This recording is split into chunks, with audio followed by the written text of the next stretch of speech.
Yohanes pasal 20. Kabar tentang kebangkitan Yesus. Pada hari Minggu pagi-pagi, ketika hari masih gelap, Maria Magdalena pergi ke kuburan Yesus dan melihat bahwa batu penutupnya telah digeser dari pintu kuburan. Maka ia berlari menemui Simon Petrus dan seorang murid yang lain, yaitu murid yang dikasihi Yesus, lalu berkata, "Mereka telah mengambil Tuhan dari kuburan, dan kami tidak tahu di mana mereka meletakkannya." Maka Petrus dan murid yang lain segera bergegas pergi ke kuburan. Keduanya berlari, tetapi murid yang lain lebih cepat daripada Petrus, sehingga ia lebih dulu sampai ke kuburan. Sesampainya di sana, murid itu menengok ke dalam dan melihat kain kafan yang membungkus tubuh Yesus terletak di sana, tetapi ia tidak masuk ke dalam. Kemudian ketika Simon Petrus menyusulnya, ia langsung masuk ke dalam kuburan. Ia hanya melihat kain kafan yang tergeletak di sana. Ia juga melihat kain yang dipakai untuk membalut kepala Yesus. Kain itu sudah terpisah dari kain kafan tadi. Akhirnya, murid yang tadi sampai ke kuburan lebih dulu juga masuk dan melihat apa yang telah terjadi, lalu percaya. Sampai saat itu, mereka belum mengerti isi kitab suci yang mengatakan bahwa Yesus harus bangkit dari kematian. Yesus menampakkan diri kepada Maria Magdalena. Maka kedua murid itu pulang kembali ke rumah mereka. Akan tetapi, Maria tetap berdiri di luar kuburan dan menangis. Sambil menangis, ia menengok ke dalam kuburan. Ia melihat dua malaikat berpakaian putih sedang duduk di tempat di mana mayat Yesus dibaringkan sebelumnya. Yang satu duduk di tempat kepala dan yang lain di kaki. Kedua malaikat itu bertanya kepada Maria, "Hai perempuan, mengapa kamu menangis?" Maria menjawab, "Mereka telah mengambil Tuhanku, dan aku tidak tahu di mana mereka meletakkannya." Saat berkata demikian, Maria menoleh ke belakang dan melihat Yesus berdiri di sana. Tetapi ia tidak sadar bahwa itu adalah Yesus. Yesus bertanya kepadanya, "Perempuan, mengapa kamu menangis? Siapakah yang kamu cari?" Maria menyangka bahwa ia adalah penjaga taman, maka ia berkata, "Tuan, kalau Tuan sudah memindahkan dia, katakan kepadaku, di mana engkau meletakkan dia? Aku akan mengambilnya." Yesus berkata kepadanya, "Maria." Maria pun berpaling kepadanya dan berkata dalam bahasa Aram, "Rabuni," yang artinya guru. Yesus berkata, "Jangan memegang aku, sebab aku belum pergi kepada Bapa.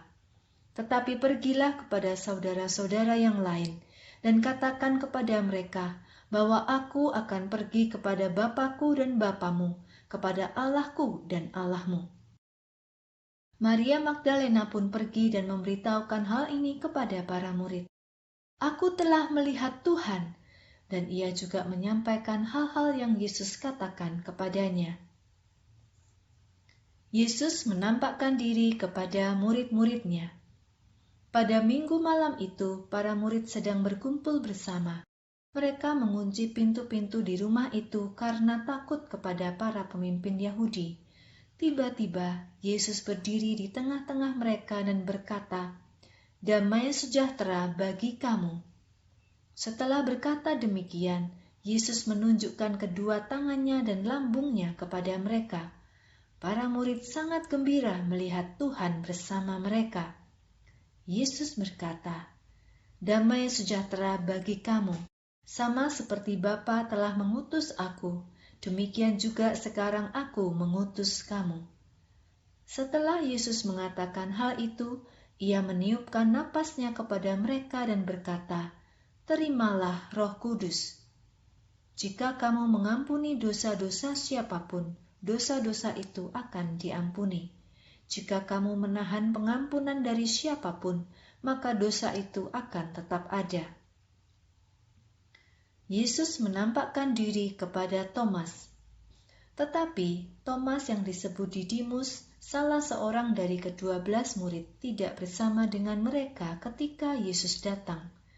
Murid-murid yang lain menceritakan kepadanya, "Kami telah melihat Tuhan." Tetapi Thomas berkata, "Sebelum aku melihat lubang bekas paku pada kedua tangannya, dan memasukkan jariku ke dalam bekas paku-pakunya, serta memasukkan tanganku ke dalam lambungnya, aku tidak percaya." 8 hari kemudian, para murid berkumpul kembali di dalam rumah itu dan Thomas ada bersama mereka. Walaupun pintu-pintu terkunci, Yesus datang dan berdiri di tengah-tengah mereka. Ia berkata, "Damai sejahtera bagi kamu."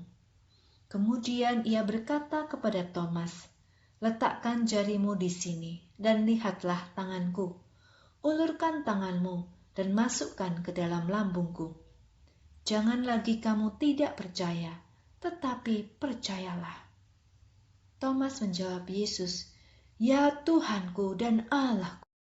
Yesus berkata kepadanya, "Karena kamu telah melihat aku, maka kamu percaya.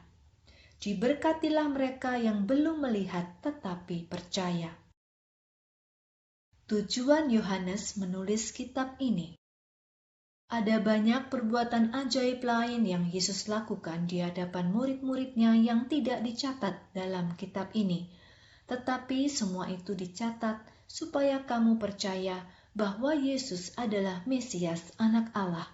Dengan percaya kepadanya, kamu mendapatkan hidup dalam namanya.